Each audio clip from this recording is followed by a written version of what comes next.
Le Grand Likita. Le Grand Likita spécial Congo-Kinshasa. Notre invité à partir de 12h, c'est le député congolais Olivier Kamitatou. Olivier Kamitatou, qui a participé au conclave de l'opposition à Bruxelles, va faire le point sur les antennes de Manguebo FM sur les résolutions de la nouvelle plateforme politique Rassemblement.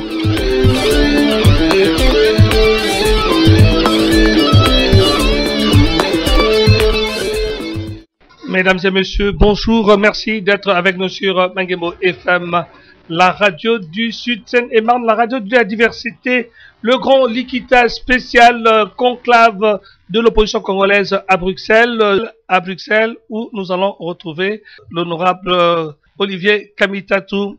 Bonjour Monsieur Kamitatou. Bonjour. Merci d'avoir accepté notre invitation. Monsieur Kamitatou, je rappelle pour nos auditeurs que vous êtes le vice-président du G7, cette nouvelle plateforme, ce qu'on peut appeler aussi, pour prendre la terminologie française, des frondeurs de la majorité présidentielle que vous avez quitté avec perte et fracas. Et aujourd'hui, vous êtes le fer de lance de cette opposition. Est-ce que cela est dû au fait que vous êtes parmi ceux qui ont conçu cette constitution qui semble mise à mal aujourd'hui? Eh bien, vous avez bonne mémoire, effectivement.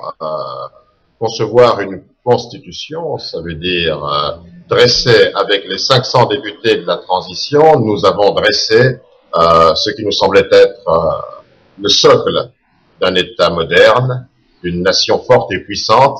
Une constitution, ce n'est pas un document qui se change au gré des caprices, c'est un document pour construire, c'est le socle d'une nation. Nous l'avons fait et ça a été avalisé par 85% du peuple congolais lors du référendum constitutionnel en décembre 2005, un texte qui a 10 ans, qui doit tracer l'avenir d'un pays, d'une jeune nation comme la République démocratique du Congo, ne peut pas se changer simplement pour les caprices d'un seul homme qui veut conserver le pouvoir à tout prix.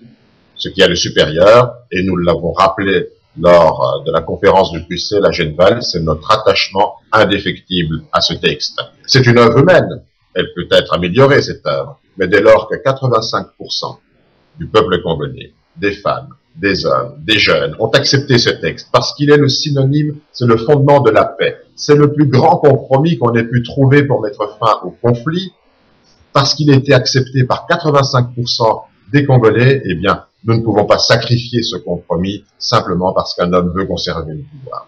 Évidemment, vous avez fait le déplacement de Genval. On a dit tout et son contraire sur ce rendez-vous. Nous notons quand même qu'en 3 jours, les Congolais sont capables de se mettre d'accord. Ça ne s'est jamais vu. Non, je crois que les Congolais connaissent très bien ce qui est bon pour le destin de leur pays. Personne n'a envie de conduire notre pays vers un nouveau chaos, vers un nouveau conflit. On n'en a pas besoin. Nous avons besoin aujourd'hui de donner une lumière, de jeter un espoir, de tracer un chemin. Et nous avons clairement dit non au dialogue de Kabila pour se perpétuer au pouvoir. Oui à la Constitution, oui à la résolution 2277 du Conseil de sécurité des Nations Unies, des préalables pour une élection. Mais on ne peut pas remettre en question la Constitution du pays. Alors évidemment, Monsieur Kamitatou, on vous entend très bien. Vous pensez qu'il est encore possible de tenir ces élections nationales, c'est-à-dire la présidentielle et les législatives, à bonne date? Et c'est quoi à bonne date pour vous?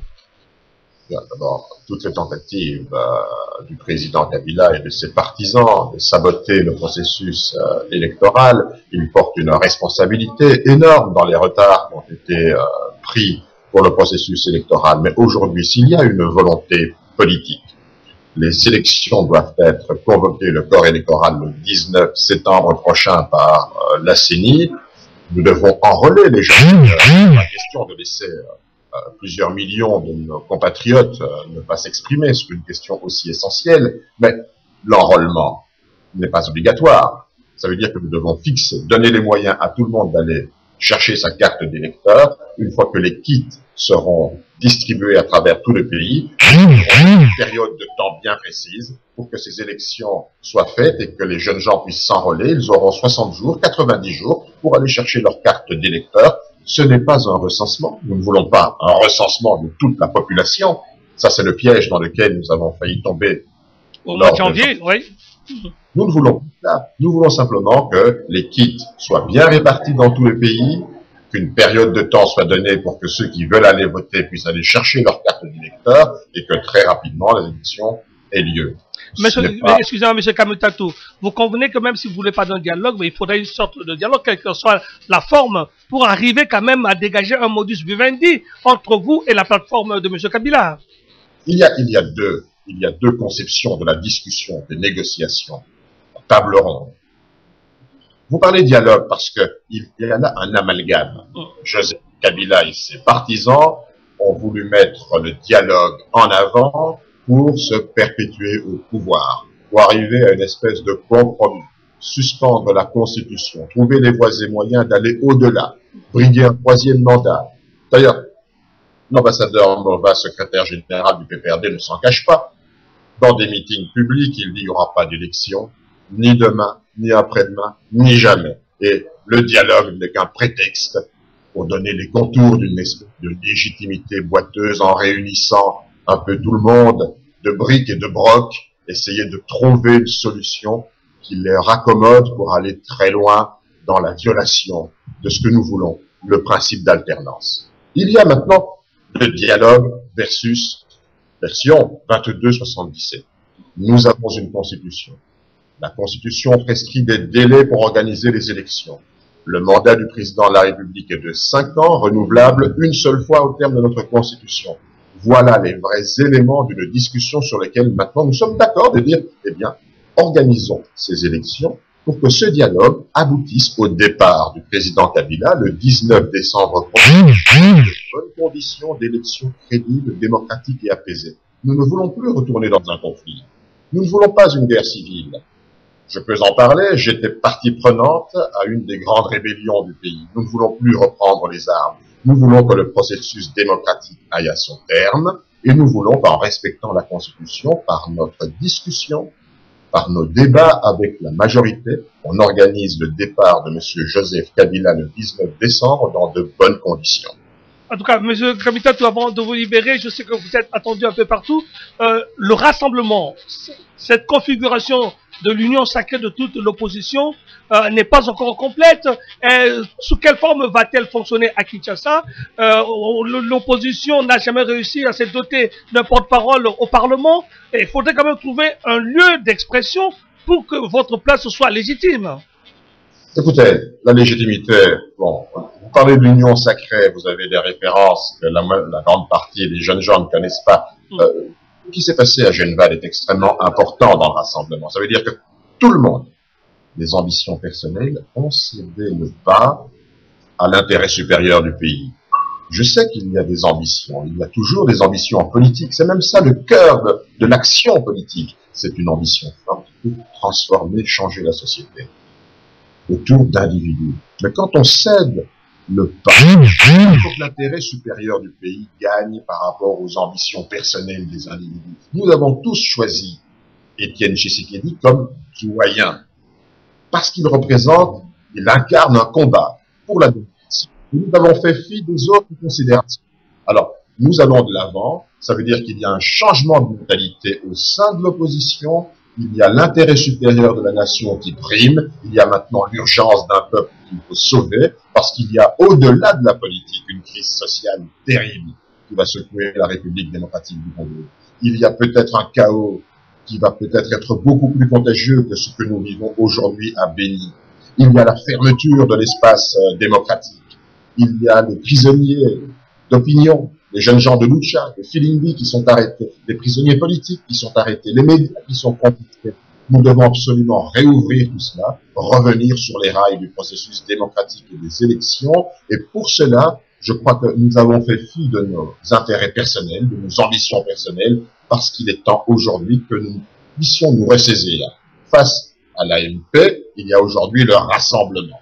Il y a donc aujourd'hui deux camps. Celui qui défend le peuple congolais qui doit voter dans les délais, celui qui veut conserver le pouvoir à tout prix, au détriment des intérêts du peuple, au détriment d'une constitution adoptée et qui est le socle et le fondement de notre unité, de notre démocratie. Voilà les deux camps. Le peuple choisira, mais nul intérêt aujourd'hui que monsieur X, monsieur Y, tel opposant puisse avoir plus la parole qu'un autre. C'est l'intérêt supérieur de la nation qui va primer sur toutes nos ambitions personnelles. En tout cas, M. Olivier Kamitatou, je rappelle que vous êtes le vice-président du G7. On espère que ce rassemblement va durer un peu plus et amener en tout cas les Congolais à bon port. Et vous y croyez? Bien entendu. Vous avez compris notre communication avec l'honorable Olivier Kamitatou est arrivé à son terme. Donc, merci. En tout cas, vous avez suivi cet échange avec Olivier Kamitatou.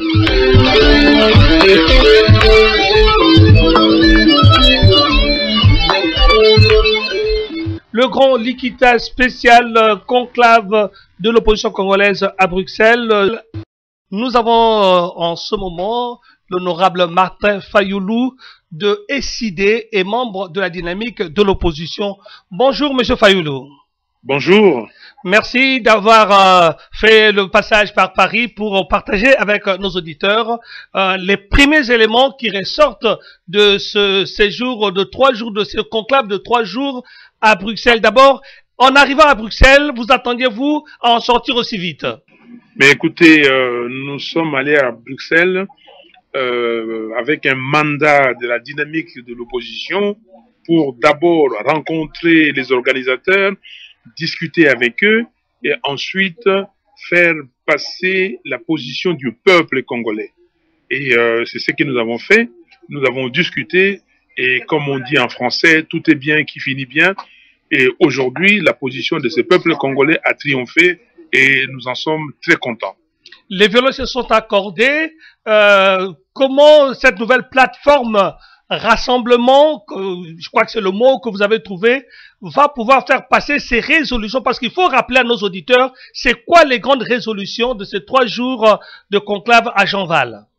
Les grandes résolutions, d'abord la première, c'est que nous nous sommes mis d'accord pour unir nos efforts, nous mettre ensemble pour, faire respecter la constitution congolaise. Nous avons dit notre attachement indéfectible à la constitution et à son respect. 2, nous avons dit que les élections au Congo, et surtout l'élection présidentielle, doivent se passer. Donc quand je dis les élections présidentielles et législatives nationales, doivent se passer dans les délais constitutionnels. Il n'y a pas de gouvernement de transition, il n'y a pas de glissement, il n'y a rien. Seulement, ce que nous souhaitons, c'est avoir ces élections.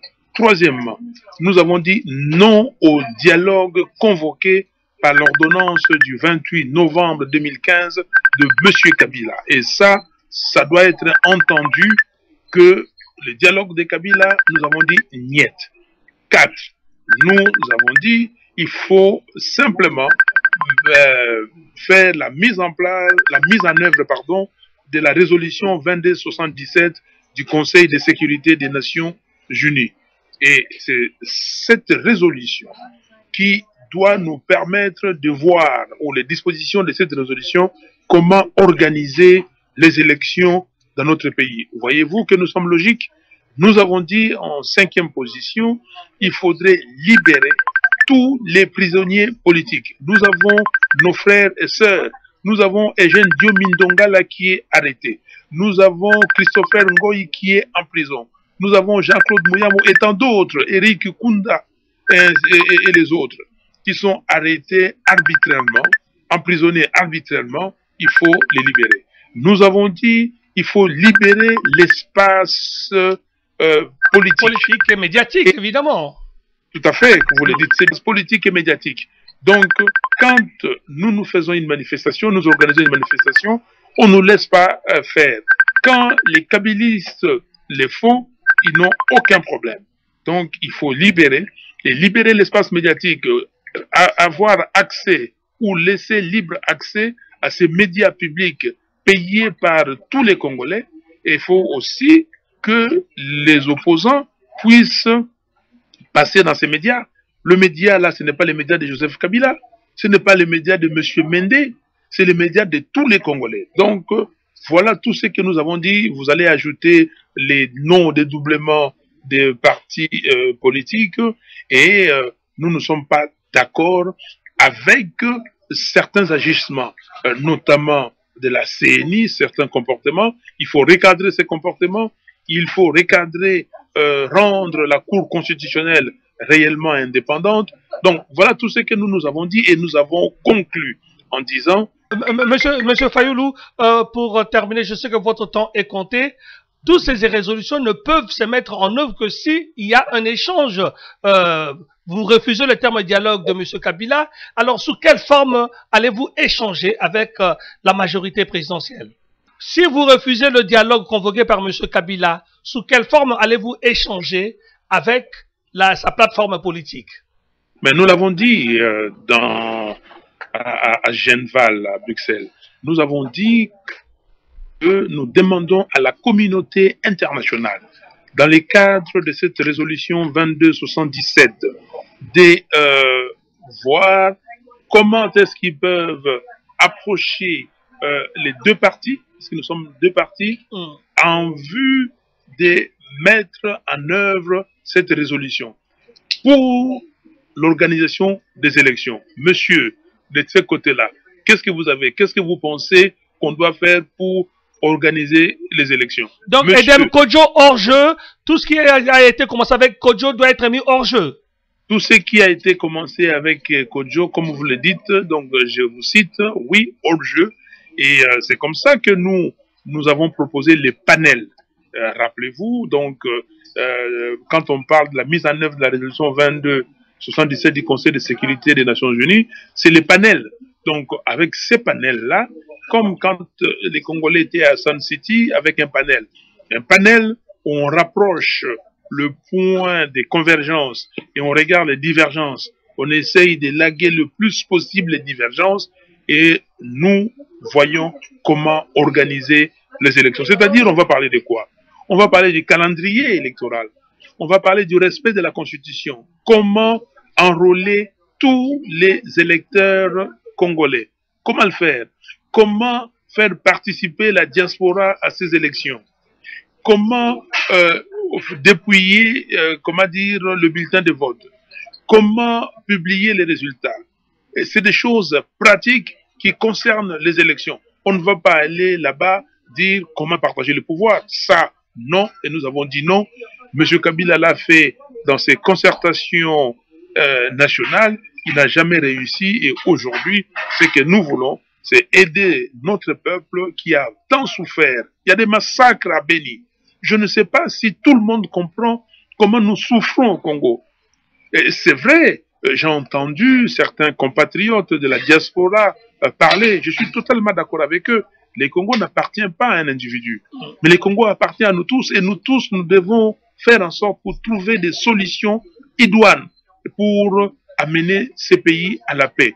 Quand on massacre, quand on tue, et on tue partout, à Béni, quand on voit les gens venir entrer dans notre pays, faire des colonies de peuplement, pour que demain, on puisse faire un référendum d'autodétermination, je ne sais pas si les Congolais comprennent. Je ne sais pas si une certaine catégorie des Congolais comprend tout ce qui se passe. Alors, plus nous laissons ces gens-là prendre gagner du terrain, plus le temps passe et demain, la tâche sera plus hardie. Donc, aujourd'hui, il est question de s'occuper de notre pays en toute responsabilité. Je crois que beaucoup de gens parlent, mais il faut qu'on se connaisse. Je suis Martin Fayulu et je le dis et je le répète, personne sur cette terre des hommes m'a donné 1 franc un jour. Personne ne peut aujourd'hui sortir et dire que j'ai été corrompu. Je ne le suis pas, je ne le serai pas. Et cette personne-là qui pourra corrompre Fayulu n'est pas encore née et ne naîtra pas. Je travaille pour mon pays, je prends mes responsabilités. Aujourd'hui, ils veulent faire prendre ma tête au Congo. Vous savez, je vis parce que j'ai un petit business. Et c'est avec ça que je vis. Et aujourd'hui, mon hôtel est fermé. Aujourd'hui, j'ai fait la tournée, partout où je fais la tournée, ils me font des problèmes. J'ai été dans le Bandundu, j'ai passé 48 heures. J'ai dormi à la Belle Étoile. Vous avez vu les militaires, les policiers, comment ils s'acharnent sur moi. Et puis, nous prenons tous ces risques-là, les risques personnels, les risques familiales pour notre pays. Et il y a des gens qui viennent raconter leurs bêtises. Je crois que, messieurs, mesdames, on doit tous se respecter. Nous travaillons et ce que nous voulons. Les combattants ont fait un travail immense. On le respecte pour ça. Et c'est comme ça que j'ai dit à Genval, à Bruxelles, quand les combattants de Belgique sont venus, je leur ai donné raison. Les organisateurs ont fait une erreur en ne conviant pas les combattants dans cette affaire. C'était une affaire de tout le monde.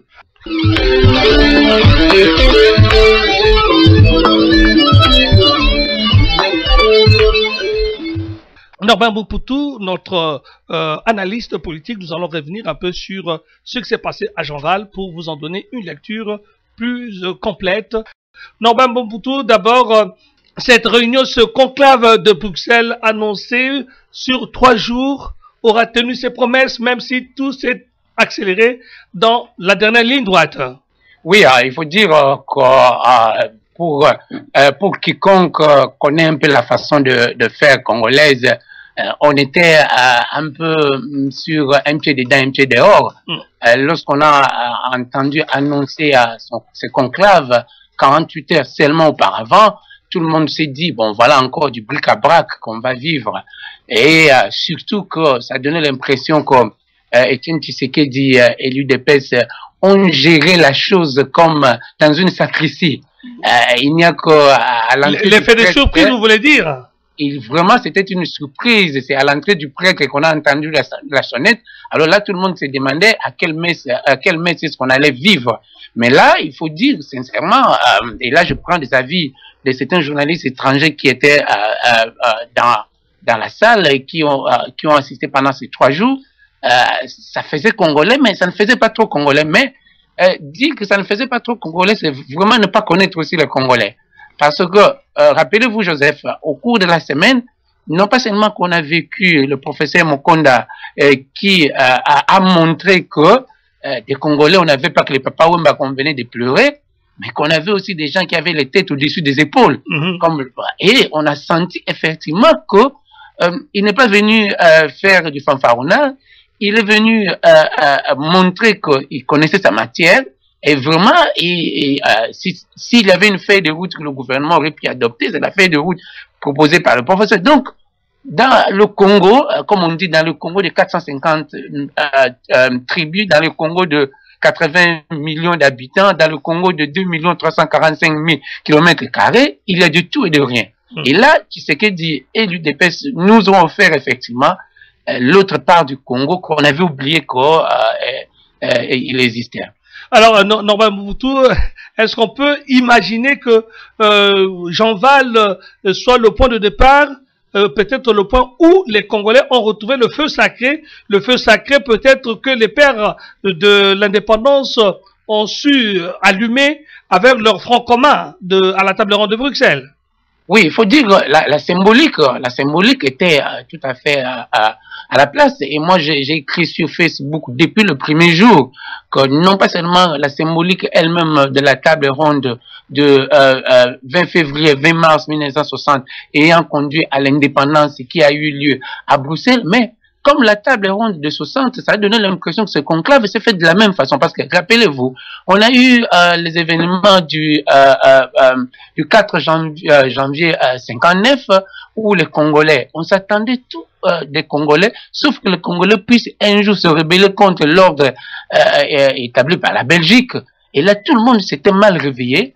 Et là, rapidement, on a dit, bon, pour calmer les Congolais, il faut avoir la table ronde de Bruxelles. Mais là, la Belgique qui avait convoqué la table ronde, l'avait convoquée effectivement pour qu'elle soit en sa faveur.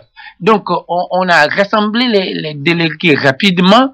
On s'est dit que bon, quand les Congolais vont arriver à Bruxelles, bon, dans l'ère des autres habituels, malheureusement, on était tout étonné que les Congolais, en 24 heures, ils avaient mis en place un front commun et dès le premier jour de la conférence, ils avançaient déjà leurs pions, notamment la date de l'indépendance. Donc, vous comprenez, là, avec le conclave de Bruxelles, vous avez vu que Etienne Tshisekedi est arrivé. Un petit discours de pratiquement 3 minutes, un discours programme pratiquement, un bain de foule où il a salué tout le monde. Eh bien, les gens se sont retrouvés et dans 48 heures, bon, entre on doit se dire que là, il venait surtout corriger la feuille de route laissée par la conférence nationale souveraine. Parce que rappelez-vous, la conférence nationale souveraine, c'était fait aussi un peu sous le même modèle, mais là, en peu de jours, avec plusieurs personnes, on nous a mis sur la table ce qu'on pourrait dire un gentleman agreement qu'il faut saluer, même si, comme toute entreprise humaine, on ne peut pas dire que c'est très parfait, mais il faut dire comme Rai, c'est vraiment à saluer. Alors évidemment, avant de revenir sur ce qu'il en est sorti, il y a un élément encore qu'il faut relever. Quand on voit comment Joseph Kabila a peiné pour ses consultations, ça lui a pris presque 2 mois, il a signé son dialogue depuis le 15 novembre 2015, Edem Kodjo est au Congo depuis presque 4 mois, et on se disait que c'est vraiment la malédiction, on ne peut pas réunir les Congolais. Et alors, quel est le modèle de dialogue qui pourrait être l'emporter à l'avenir? Est-ce le modèle Sand City qui a commencé par Addis Abeba, Gabron, pour finir à Sand City, ou le modèle Jean Val, où on a vu que en mettant 80 personnes, moins de 100 personnes ensemble, avec des travaux en commission, en 2 jours, on peut tout régler? Oui, je crois que ce modèle fera tache d'huile. Ce modèle fera tache d'huile, mais il faut dire que ce modèle-là, il faut aussi voir la personnalité historique. Il faut remettre Etienne Tshisekedi dans une perspective historique. J'étais en train de regarder hier encore pour essayer de me faire un peu l'idée sur ce qui est Tshisekedi. Je suis allé sur les émissions qu'animait Thomas Louaka avant qu'il devienne ministre. Ouais. Et à chaque fois que Etienne Tshisekedi apparaît, il apparaît au milieu d'un bruitage. C'est-à-dire qu'il est un bruitage, il apparaît avec juste une petite proposition. Non pas seulement que lorsqu'on a interpellé le gouvernement et que Léo a pensé que on pouvait pas, on n'avait pas le droit. Mais Tshisekedi a dit, mais si on n'a pas le droit, lorsque le gouvernement va envoyer sa copie du budget, on n'a qu'à refuser. Vu que le Parlement, à l'époque de Mobutu, avait une force. Lorsqu'ils ont commencé par l'UDPS et qu'on avait arrêté, le vieux Tshisekedi est allé, il a dit, on se fait prisonnier.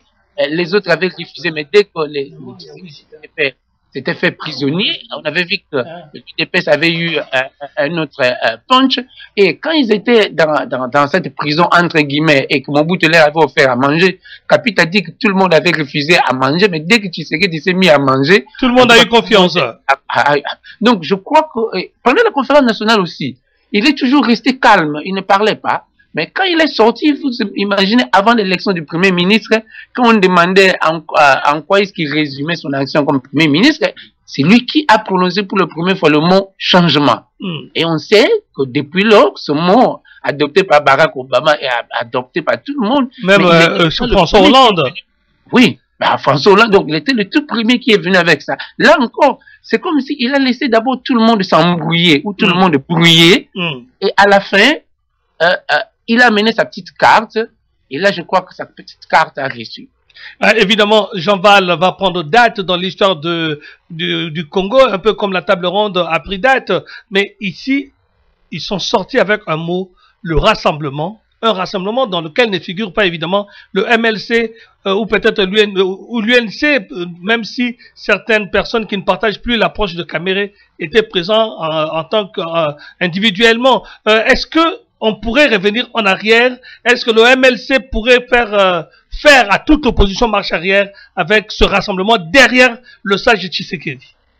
En tout cas, je crois qu'ils vont joindre, parce qu'il ne faut pas oublier que l'opposition n'est pas si divisée qu'on le croit. Ouais. L'opposition joue toujours cette stratégie, comme on dit à Kinshasa, de ces catcheurs qui, lorsqu'il donne un coup de poing avec la main gauche, il garde le poing droit derrière parce qu'on ne sait jamais. Donc, ça ne sera pas étonnant que dans 2 ou 3 jours, le Kamere et le MLC puissent joindre cette dynamique parce que, et tous aussi, ils n'étaient pas si sûrs de ce qui allait arriver. Mais ils ont vu que le train est en train de marcher. Et rappelez-vous, Joseph, j'ai pris le parallélisme avec ce qui s'est passé en 60. Rappelez-vous que lorsqu'on est arrivé à la table ronde de 60, je prends le Parti solidaire africain, le PSA et Antoine Kizenga, ils ne sont pas arrivés. Ils sont allés à l'Est entre-temps, ils ont dit non, avec cette histoire de Belge là, ils vont nous rouler dans la farine. Alors que Kamita Touké du PCA est arrivé. On a vu aussi que lorsqu'ils sont arrivés, dès le 2e jour de Jambouta, Joseph Kassavou avait claqué la porte. Parce que lui avait dit avait voulu que la table ronde soit une constituante. C'est-à-dire qu'après la table ronde, que les Belges remettent les clés aux Congolais. Et comme les autres n'avaient pas adopté, bon, le vieux est allé à Liège. Mais on a vu qu'avant la fin de la conférence de la table ronde, il est venu joindre la conférence de la table ronde. Et même Lumumba lui-même, quand on a commencé la table ronde, il était en prison. Mais même ceux qui étaient des anti-lumumbistes, quand ils sont arrivés, ils ont exigé que Lumumba vienne les rejoindre. Et il les avait rejoints. Donc, il n'est pas impossible que les MLC et l'UNC qui n'étaient pas là, alors que c'était membre, il était peut-être... On suppose quand même Kamere est encore sur Paris, donc il y a toujours possibilité qu'il se rencontre. D'ailleurs, la plupart ces leaders de l'opposition sont arrivés sur Paris. Oui, donc moi je crois que Kamere c'est un fin politicien, il est intelligent, il comprend, il analyse, donc il n'est pas impossible que dans les 48 heures qu'on puisse avoir un communiqué. D'ailleurs on a vu par exemple le professeur Matungulu qui n'était pas, mais il avait fait un communiqué auparavant pour dire bon, si les autres se réunissent, en tout cas voilà l'agenda. Et si on a vu effectivement que l'agenda adopté par les autres n'est pas très différent de ce que le professeur Matungulu pensait, par exemple. Donc, qu'est-ce que tout le monde craignait? Tous les opposants craignaient qu'ils pensaient qu'effectivement, Etienne Tshisekedi voulait aller au dialogue de Kabila. Parce que, rappelez-vous, tout le monde avait dit que Tshisekedi s'était retrouvé avec Kabila, qu'il y avait des sous qui avaient tourné autour de Félix notamment. Alors les gens disaient mais c'est qu'il était corrompu, c'est qu'on l'a pris. Et moi qui venais de terminer à lire le livre de Blé Goudé raconte que lorsqu'il a été arrêté au Ghana et puis extradé à Abidjan, il devait faire face à ces rumeurs là parce que le pouvoir a fait circuler du côté des partisans de Gbagbo en fait, Blé Goudé n'était pas arrêté, mais il y avait un deal comme quoi il aurait été dans une prison dorée. Donc, il a dû se battre contre ça. Donc, vous comprenez que l'UDPS devait se battre contre cette assumption, ces présomptions. Des soupçons, oui. Ces soupçons qu'ils ont négocié avec le camp Kabila, qu'il y a eu l'argent, qu'on proposait que Félix soit le premier ministre et le reste. Donc vous comprenez que quand l'UDPS appelait à une réunion comme ça, bon, c'était normal à ce que le MLC, c'était normal à ce que l'UNC, c'était normal à ce que la PARECO puisse effectivement à dire, mais attendez, est-ce que le vieux aussi a été roulé dans la farine? Mais rouler le vieux de la farine, c'est ne pas le connaître, parce que rappelez-vous chaque fois son mot d'ordre, il évite qu'on puisse lui mettre des pots de bananes aux pieds.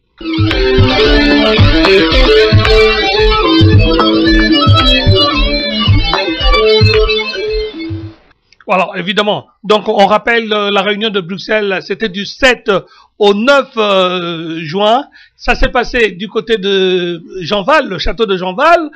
Évidemment, tout de suite, les résolutions sur lesquelles nous allons revenir, ces résolutions ont été présentées à la population et aussitôt rétoquées par la partie majorité présidentielle. Moi, je suis un peu étonné de pourquoi doivent-ils rejeter des résolutions de rassemblement dont ils n'étaient pas membres. Et on doit laisser aux uns aux autres le droit de prendre leurs propres résolutions.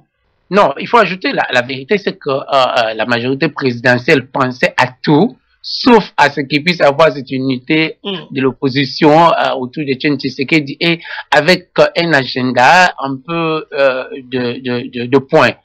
On pensait que bon, ils vont s'embrouiller parce que n'oubliez pas que du côté de Kinshasa, on veut jouer aux prolongations. Même s'ils ne le disent pas, mais tous les ingrédients montrent effectivement qu'ils veulent jouer aux prolongations. Donc, pour eux, toute proposition qui va les aider à aller aux prolongations ou au glissement, le mot magique, sera le bienvenu. Donc, ils pensaient effectivement que l'opposition allait jouer leur jeu, amener un peu au glissement, mais ils ne pensaient pas que l'opposition allait adopter en quelques points l'anti-glissement, un calendrier anti-glissement. Et là, on leur a coupé un peu l'herbe au pied. Là, je crois que la majorité... La base virale VPS a été mise à jour. Attendez. Convoquer un conclave de la majorité et peut-être revenir avec des contre-propositions que les gens vont aussi accepter, parce que c'est ça le problème. Le problème, c'est que parce que l'opposition a déjà lancé des pions, des signaux forts, il faut maintenant à la majorité vraiment de repenser sa copie 2 fois pour ne pas se voir rejeté. Donc, l'exercice n'est pas très facile. Il lui faut avoir pratiquement, je ne dirais pas les mêmes grands prêtres, parce qu'il faut encore chercher quels étaient les grands prêtres autour de l'UDP et autour de l'opposition pour les avoir aidés à réussir un tel coup. Mais moi qui suis un peu cette situation depuis longtemps, ça ne va pas m'étonner, Joseph. Rappelez-vous, avant les élections passées, il y avait des think tanks, notamment anglo-saxons, au chevet de l'opposition congolaise. En tout cas, Etienne Tshisekedi est passé 2 fois à Londres.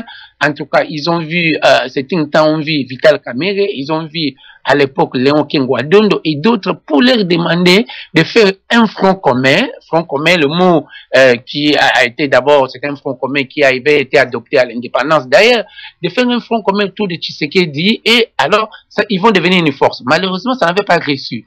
Mais vous avez vu que quelques mois après, c'était le Sénégal qui avait adopté ça avec un front commun autour de Macky Sall. Et autour de Macky Sall, on avait vu effectivement qu'ils avaient mis Abdoulaye Wade KO. Malheureusement, la chose n'avait pas tenu parce que les uns et les autres avaient campé sur les positions. Mais je crois que cette fois-ci, les gens ont compris que faire l'inverse de l'union fait la force. Ils n'allaient pas avancer. Et là, ils ont coupé pratiquement l'herbe au pied de la majorité qui doit travailler et travailler durement pour faire avaler sa copie. Alors, je précise pour tous ceux qui veulent poser des questions à M. Olivier Kamitatou, nous les prenons tout de suite au 01 64 38 54 68 pour essayer de voir un peu ce qui peut en sortir, parce que faut pas oublier, nous sommes au mois de juin et nous sommes à 3 mois de la date officielle où on doit lancer, appeler les électeurs aux urnes 90 jours avant la fin du mandat. Et bien sûr, on est à 6 mois de la fin théorique du 2e mandat de Joseph Kabila, Norbert Mobutu. Est-ce qu'on peut considérer que les résolutions de l'opposition sont un peu une façon de mettre devant le fait accompli la majorité présidentielle, ou bien elle va sérieusement préparer les élections, ou bien elle perd tout? Oui, je crois, Joseph, d'abord, sur le timing, 6 mois, c'est beaucoup pour organiser une élection. Rappelez-vous que Tshombe a été devenu Premier ministre et en 9 mois, non pas seulement qu'il a réunifié le pays, il a réussi l'économie, mais il avait aussi organisé les élections en 9 mois. Et à l'époque, en 1960, on n'avait pas toutes les facilités, notamment d'Internet, qu'on a aujourd'hui, qu'on peut mettre à contribution. On avait aujourd'hui, avec les 2000 casques bleus qu'on a sur le terrain, éparpillés à travers tout le pays, avec Radio Okapi qu'on a à travers tout le pays, je crois que, à moins d'une mauvaise volonté, je crois que rien n'empêche pour que ces élections soient organisées à 6 mois. On a vu les élections s'organiser en peu de temps dans tous les pays qui sont sortis de la guerre, notamment en Irak, par exemple. Un peu de mois, ça peut être organisé. Mais là, ce que l'opposition a fait, c'est effectivement mettre le régime, le gouvernement devant ses responsabilités historiques. Mais n'oubliez pas, j'ai parlé tantôt des pots de bananes aux pieds. Nous sommes dans un jeu de poker. Donc, les oppositions vont profiter des erreurs du pouvoir, le pouvoir vont profiter des erreurs de l'opposition. Rappelez-vous ce qui s'est passé au temps de Mobutu, avant la chute de Mobutu. Ce qui s'est passé, c'est que après, c'est le même Etienne Tshisekedi qui avait été envoyé rencontrer Mobutu à Cap-Martin pour lui dire, alors que la guerre était pratiquement sur les portes de Kinshasa, dire à Mobutu, remettez le pouvoir à la conférence nationale, remettez-nous le pouvoir, nous on va gérer pour négocier avec nos frères qui vont arriver. Mais Mobutu qui avait accepté au Cap Martin, lorsqu'il était arrivé à Kinshasa, il avait remis son veston de dictature ou de dictateur, et on connaît la suite. La suite, c'est que Mobutu est allé comme on... Donc cette fois-ci encore, si le régime n'arrive pas à saisir cette opportunité qu'on lui offre de montrer effectivement qu'elle a la bonne volonté d'amener les gens aux élections au temps voulu, et de ne pas jouer aux prolongations et au prolongement et au glissement, je crois que le régime risque de se vider ou de vider toute raison d'être. Donc, imaginez-vous le jour où si le régime doit faire un forcing, parce que rappelez-vous Mobutu, à un certain moment il avait dit qu'il régnait par défi, oui. Et on sait, régner par défi, où est-ce que ça l'a amené? Alors, normalement, Mobutu, regardons quand même, de la même façon qu'on disait de l'AFDL, c'était un conglomérat d'aventuriers.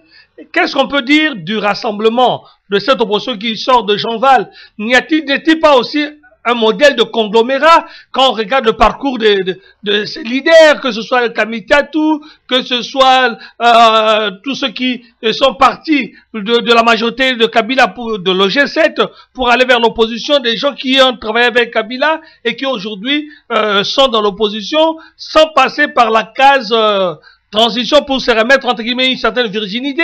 Est-ce qu'on doit les accepter telles quelles et mettre en avant plutôt l'intérêt supérieur de la nation ou se méfier des uns et des autres? Moi, je suis d'avis que ce qui est arrivé à Bruxelles n'est pas arrivé sans des parrains. Et la réussite de telles choses ne peut se faire que s'il y a des parrains qui ont dû balayer tous les contacts pour mettre tout le monde d'accord. Donc, la force de ce qui est arrivé à Bruxelles, c'est la force de ses parents, souvent qu'on ne connaît pas, et peut-être qu'on ne connaîtra pas. Donc, et ça, je crois qu'il y a eu sûrement une feuille de route, il y a eu sûrement le mot magique utilisé jadis par Etienne Tshisekedi, il y a eu sûrement un gentleman agreement, et je crois que c'est la force de ce gentleman agreement, c'est la force de ces feuilles de route qui fera ce que tout le monde va accepter. Et puis, surtout, posez-vous la question, il doit y avoir quelqu'un qui a mis la main dans la poche pour payer les billets, pour payer les séjours, pour payer les perdiens. Donc, s'il y a de telles personnes, en tout cas, conglomérat d'aventure ou pas conglomérat d'aventure, il mettra tout le monde d'accord. La même chose aussi avec l'AFDEL. L'AFDEL était effectivement un conglomérat d'aventure, mais tant qu'il y avait un parrain qui chapeautait les choses marchaient très bien. Le camp du régime actuel de Kabila, on peut dire aussi, ce régime-là issu de l'AFDEL est aussi un conglomérat d'aventure, mais on doit apprécier le travail jadis assuré par Katumba Mouaké, qui parvenait tout de même à imposer une ligne de conduite aux partisans du président Joseph Kabila. On a vu, nous-mêmes, nous avons salué l'arrivée de Mova Sakani en disant que Mova, qui est arrivé comme président du PPRD, va sûrement essayer d'influencer, essayer de mettre un peu une petite unité parce que jusque-là, ça donnait l'impression, et ça donne encore l'impression jusqu'alors que les partisans du président Joseph Kabila essaient un peu de tâtonner. Rappelez-vous, le président Joseph Kabila devait aller à Lubumbashi. On a appris directement que le président allait avoir un bain de foule. Mais à la dernière minute, on apprend que la manifestation avait été annulée. Qu'est-ce que cela veut dire? Cela veut dire que la chose n'avait pas été bien fignolée. Quand l'opposition avait organisé sa dernière manifestation, le camp présidentiel avait aussi organisé sa manifestation, mais en dernière minute, 24 heures avant, on a entendu un communiqué pour dire qu'ils annulaient leur manifestation. C'est-à-dire quoi? C'est-à-dire que de ce côté-là, jusqu'alors, ils n'arrivent pas encore à trouver quelqu'un qui peut faire l'unité. Mais je crois que du côté de l'opposition, actuellement, qu'on a fait d'Etienne Tshisekedi le patriarche de l'opposition, ça donne l'impression qu'on a trouvé la clé qui faisait défaut. Et pour faire toujours cette analyse historique, en 1960, c'était la même chose aussi. L'unité de Congolais à table ronde s'était faite autour du plus vieux, qui était le vieux Jean Bolikango. En 48 heures, non pas seulement les étudiants congolais à Bruxelles à l'époque autour de Marcel Liaou qui était le président de l'Union générale des étudiants congolais, UGC, mais aussi les amis de présence africaine avec notamment Thomas Kanza qui allait devenir ministre délégué à l'ONU du gouvernement Lumumba, qui était à l'époque le premier Congolais travaillant au bureau du marché commun. Ils ont réussi à imposer un patriarche au Front commun des Congolais et ils avaient fait signer à ces Fronts congolais un gentleman agreement, comme quoi par exemple lorsque une position était avancée par une partie, elle devait être soutenue par les autres. Voilà. Il n'est pas impossible qu'à Bruxelles on ait eu ce gentleman agreement. Alors évidemment, donc pour tous ceux qui nous suivent, nous allons encore retenter le contact avec Bruxelles. On nous signale dans l'équipe de l'honorable Olivier Kamitatou une réunion qui s'est éternisée. Et évidemment, il n'a pas pu sortir de la salle de réunion jusque-là. Nous allons le reprendre tout à l'heure. Mais Norbert Mboumboutou, les poids lourds de ce rassemblement de l'opposition, d'une part, ça répondrait pratiquement à la question du porte-parole de l'opposition qui n'a jamais été résolue, là où certains bloquaient à cause de l'absence de Bemba. Est-ce qu'avec ce rassemblement, on ne pourrait pas faire d'une pierre deux coups, c'est-à-dire exiger que le Parlement convoque sa réunion et que l'opposition se dote d'un porte-parole, ce qui permettrait de libérer des fonds pour que cette opposition puisse aussi se préparer comme il se doit? Oui, je crois que ce qui va se passer, c'est que les oppositions qui ne vont pas se rallier derrière ce rassemblement de l'opposition, ils risquent d'être mises en minorité. Et leur voix risque de devenir inaudible. Parce que lorsque... Parce qu'ils ont quand même besoin d'un trésor de guerre pour se préparer. Oui, bon, mais je crois que ça leur donne aujourd'hui une certaine crédibilité. Vraiment, parce que vous remarquez, même les gens qui étaient, je vois un peu l'opposition politique de la diaspora est tenue un peu par les combattants, bien sûr, qui n'étaient pas d'accord avec ce conclave parce qu'ils pensaient effectivement que qu'il y avait une récupération. Non, mais là, tout le monde, en tout cas, depuis 48 heures après la fin du conclave, en tout cas, tout le monde est d'accord que ce qui a été fait, c'est vraiment une tache d'huile et il faut tenir compte de ça. Et puis, il ne faut pas oublier... Oui, mais excusez-moi, Norbert Mboumboutou, dans ces conditions, est-ce que ce ne serait pas Tshisekedi qui serait le chef de l'opposition et non Katumbi comme le proclament les quotidiens belges, notamment la Libre Belgique et d'autres? Il faut dire... Ils vont trouver les mots qu'il faut. Bon, pour le moment, on présente Tshisekedi comme le président du comité des sages. Il est le patriarche, il est le président du comité des sages. Et si je dois mettre ça je ne dis pas que la feuille de route de ce qui est arrivé, c'était une feuille de route anglo-saxonne, mais ça ne va pas m'étonner. Dans la pratique anglo-saxonne des choses, dans des organisations, on a celui qu'on appelle le CAO, le Chief of Executive Organization, mais on a aussi celui qu'on appelle le Chairperson. C'est-à-dire que le Chairperson, le Chairman, c'est pas la personne qui gère une organisation au jour le jour. C'est lui qui gère l'organisation au jour le jour, c'est le CAO ou le coordonnateur. Donc, il n'est pas impossible que de l'autre côté, on tombe dans la même chose. C'est-à-dire que l'autre, c'est le président du comité des sages, c'est-à-dire c'est le patriarche. En tout cas, aujourd'hui, ça serait trop demandé à Etienne Tshisekedi, par exemple, de parcourir le Congo entier pour parler encore aux masses, rôle que pourrait bien jouer Moïse Katumbi. Donc, il va sûrement rester le patriarche, comme on a eu dans l'état le patriarche Kizenga, qui ne sortait pas, qui ne bougeait pas, qui n'est jamais sorti de Kinshasa, et en laissant effectivement au coordonnateur ou à une autre, Moïse Katumbi par exemple, qui aujourd'hui, parce qu'ils ont besoin d'une popularité. Bien sûr. Et là, on tombe à Etienne Tshisekedi qui est déjà populaire, qui fait comme une petite fondation. Maintenant, on a besoin de quelqu'un qui doit faire du bruit. Oui. Pour essayer de rappeler. Et je crois qu'actuellement, parmi les gens qui peuvent faire le bruit, on a d'un côté Moïse Katumbi qui, avec tout ce qu'il a fait dans le sport à Lubumbashi, il va déjà faire beaucoup de bruit. Je crois que cette alliance-là, d'ailleurs, dès le premier jour, que moi j'avais vu Moïse Katumbi sortir, j'avais dit, on va sûrement avoir une alliance entre Katumbi et Tshisekedi. En tout cas, on y est. En tout cas, on va retourner, excusez-moi Norbert, on va retourner tout à l'heure vers Bruxelles, mais une dernière question. Est-ce que on peut dire que la jonction s'est faite entre les 13 qui ont lancé l'UDPS, le manifeste de 13 et le manifeste du G7?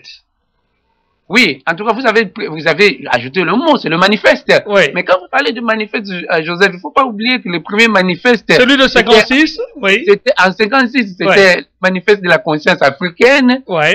Où c'était... Les gens et d'ailleurs, en ce moment, c'est tombé d'ailleurs au mois de juin, ce manifeste de 56. C'est tombé au mois de juin. Ouais. Les gens qui avaient signé ce premier manifeste, c'était les gens qui avaient fait le socle pour fonder le MLC. Oui. Et à ce manifeste, il y avait le contre-manifeste de la Bako, en quelques points. Donc là, on est encore revenu sur le manifeste. Donc, je crois que ce qui est sorti de Bruxelles, c'est un manifeste. Et rappelez-vous, j'ai toujours dit qu'en prenant toujours l'exemple anglo-saxon, que ici, chez les anglo-saxons, lorsqu'on va aux élections, chaque parti ou chaque candidat va aux élections, non pas avec un projet de société, non pas avec un mémorandum, mais avec un manifeste. Là, on est sur un manifeste de l'opposition. Et maintenant, pour que le régime en place à Kinshasa puisse se crédibiliser, non pas seulement au niveau de Congolais, mais au niveau de la communauté internationale. Vous avez vu d'ailleurs que le premier à avoir reçu le manifeste hier, cet officiel belge, il a dû gratifier les Congolais des petits cadeaux, en fait, pour dire, mais vous nous avez étonnés, tout simplement. Donc là, on est sur le retour d'une période de manifeste.